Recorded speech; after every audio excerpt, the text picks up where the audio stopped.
तो हाँ ठीक, नरेशन पार्ट 6। आज हम लोग बच्चे सीखेंगे ऑप्टेटिव सेंटेंस। बहुत ही क्लियर तरीके से हम लोग ऑप्टेटिव सेंटेंस सीखेंगे कि ऑप्टेटिव सेंटेंस का इनडायरेक्ट स्पीच कैसे बनाएं। ठीक, आपने बहुत पढ़ा होगा, लेकिन समझिए ऑप्टेटिव सेंटेंस में इनडायरेक्ट स्पीच में कैसे बनाएं। तो सर्वप्रथम ऑप्टेटिव सेंटेंस समझना है। तो ऑप्टेटिव सेंटेंस होता क्या है? तो ऑप्टेटिव सेंटेंस होते हैं, ऑप्टेटिव सेंटेंस होता है आपका इच्छा सूचक वाक्य। ऑप्टेटिव सेंटेंस का हिंदी क्या होता है?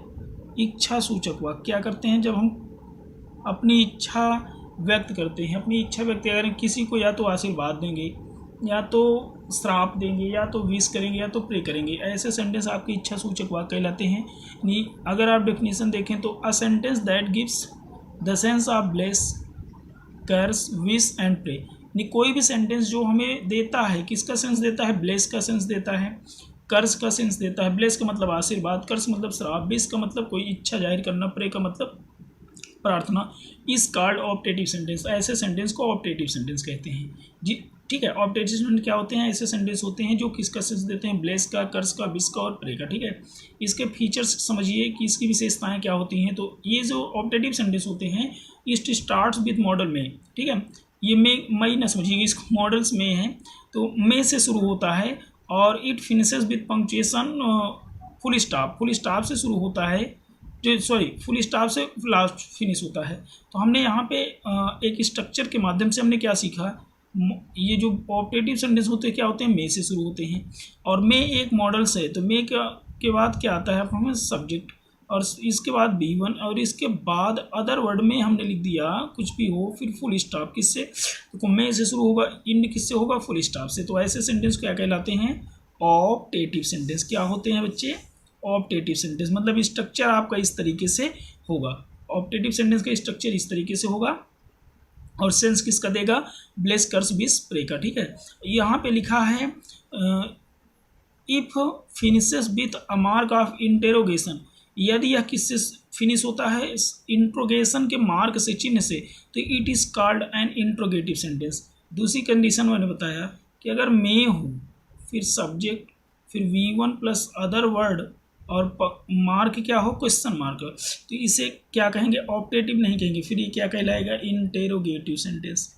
क्या कहलाएगा? Interrogative sentence. हमको पढ़ना क्या है? ऑप्टेटिव सेंटेंस पढ़ना है। तो ऑप्टेटिव सेंटेंस ये किस फॉर्मेट, ये आपका होगा किस तरीके से? ये आपका होगा RS होगा बच्चों, RS। ठीक है, तो जैसे एग्जाम में क्वेश्चंस में जैसे स्ट्रक्चर आपका क्या बनेगा? क्वेश्चन में होगा सब्जेक्ट, जैसे RB, कामा इन्वर्टेड कामास, RB हो गया। फिर उसके बाद हम लोग लिखते हैं सब्जेक्ट, लिखते हैं, फिर वर्ब लिखेंगे, फिर अदर वर्ड लिखेंगे, ऐसा लिखते हैं। ठीक है, फिर फुल स्टॉप। तो यहाँ पर क्या करना है? यहाँ पे सब्जेक्ट पहले क्या लगा देना है? मे लगा देना है। जैसे आप यहाँ पे स्ट्रक्चर में लिखा, इसी को कहते हैं ऑप्टेटिव। इस तरीके से क्वेश्चन आपका होगा एग्जाम में। ठीक है, इसी को चेंज करना है। क्या चेंज करना है? इनडायरेक्ट स्पीच में। इसी डायरेक्ट और इनडायरेक्ट में, इनडायरेक्ट में चेंज करने के लिए कुछ रूल्स होंगे। तो कुछ रूल्स का मतलब जैसे आप समझिए, बेसिक रूल्स आप पढ़े ही हैं पिछले वीडियोज में। वर्ब को चेंज करने पर क्या लिखा जाएगा? ठीक है, तो वर्ब को चेंज करके क्या लिखें? कंजंक्शन क्या लगाएं? तो इसमें के रूल समझिए। ठीक है, तो यहाँ पे हमने यहीं पे लिख दे रहा हूँ जो रूल्स है इसका। रूल्स है नंबर 1 हमने लिखा, वर्ब ऑफ RB। RB की verb will be changed,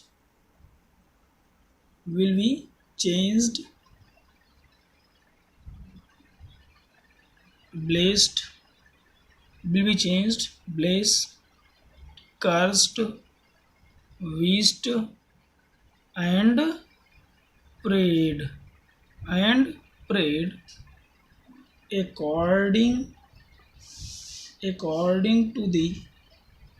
according to the sense of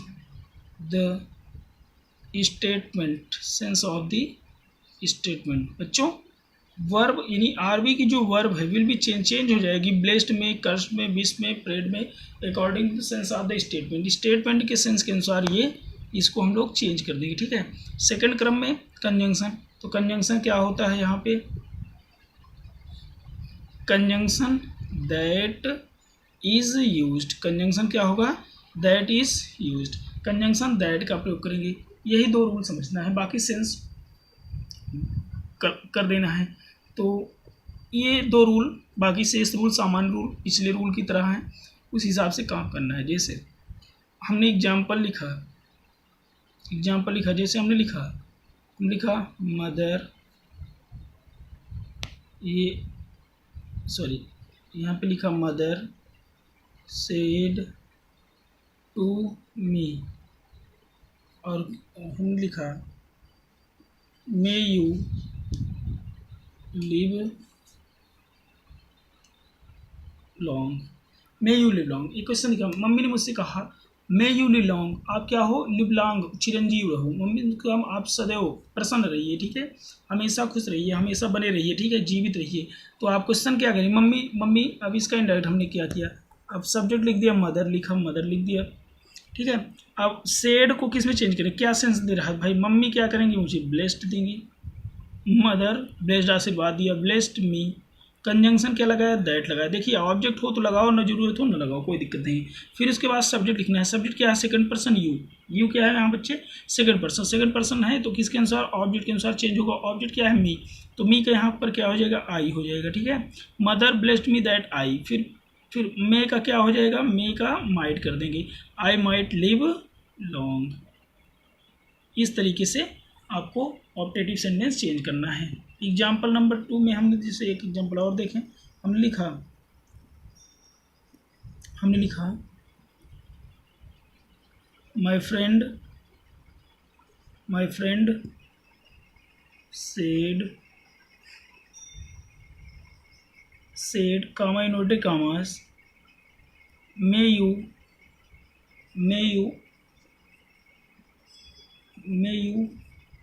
get good marks, may you get good marks, my friend said, मेरे मित्र ने कहा कि may you get good marks, आप अच्छा अंक प्राप्त करें। देखो आपको यहाँ पे एक चीज़ बताना है, ये जो मे होगा ये मॉडल्स होते हैं, ठीक है, मॉडल्स का कोई रूल नहीं होता एग्जैक्ट। यहाँ पे जो मे होगा इसका एक सेंस होता है, क्या होता है, सेंस लिखना नहीं है, सेंस होता है, इसका मतलब ईश्वर करे, इसका सेंस क्या होता है बच्चे, ईश्वर करे या भगवान करे, क्या होता है, भगवान करे। जब हम हृदय से किसी को क्या कहते हैं, भगवान करे, भगवान करे तुम चिरंजीव रहो, भगवान करे तुम अच्छे अंक प्राप्त करो, ईश्वर करे तुम सक्सेस रहो, ठीक है, ईश्वर करे तुम सक्सेस, ईश्वर करे तुम्हारा जीवन खुशहाल हो, ईश्वर करे तुम आनंद में रहो। तो मतलब ऐसा लिखा नहीं जाता, लेकिन मे का हम हिंदी सेंस बताते हैं, मतलब हिंदी सेंस होता है, ठीक है। तो मेरे दोस्त ने कहा कि may you get good marks, ईश्वर करे तुम अच्छे अंक प्राप्त करो, ठीक है। तो भाई दोस्त है तो क्या करेगा, विश करेगा या प्रे करेगा, ठीक। तो सेंस के हिसाब से हमको कर देना है, माई फ्रेंड विश्ड दैट। अब यहाँ पे यू सेकंड पर्सन, ऑब्जेक्ट नहीं है, ना होने पर क्या करो, कुछ भी मानो, खैर थर्ड पर्सन माने तो ज़्यादा अच्छा है, ही। फिर उसके बाद क्या करिए, माइट गेट गुड मार्क्स।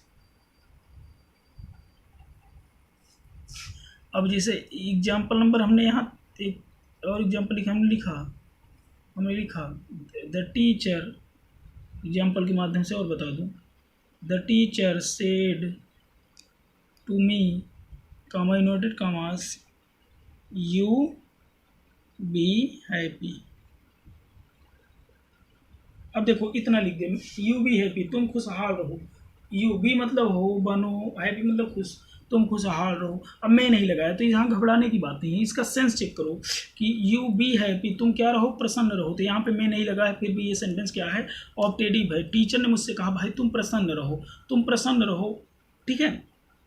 तो मैं न लगा कर उसने कहा you be happy, Sohan you be happy, ठीक है, मोहन यू बी हैप्पी, कुछ भी नाम कर दिया तो यू बी हैप्पी मतलब तुम खुशहाल रहो। मैं ना लगाया, फिर भी ये सेंटेंस क्या है, ऑप्टेटिव सेंटेंस है। तो इसका भी हम लोग नरेशन इनडायरेक्ट स्पीच इसी तरीके से बनाएंगे, जिस प्रकार से ऑप्टेटिव सेंटेंस बनाएंगे। द टीचर, अब भाई टीचर क्या करेगा, ब्लेस, आशीर्वाद देगा। टीचर क्या करेगा, आशीर्वाद देगा, भाई बड़े हैं तो आशीर्वाद ही देंगे। The teacher blessed me that I might be happy. तो इस तरीके से बच्चों यहाँ पे ऑप्टेटिव सेंटेंस का हम लोग क्या करते हैं, इनडायरेक्ट स्पीच बनाते हैं। आशा करते हैं आपको समझ में आया है, आ गया होगा, समझ में आया हो तो वीडियो लाइक करें, शेयर करें, सब्सक्राइब करें।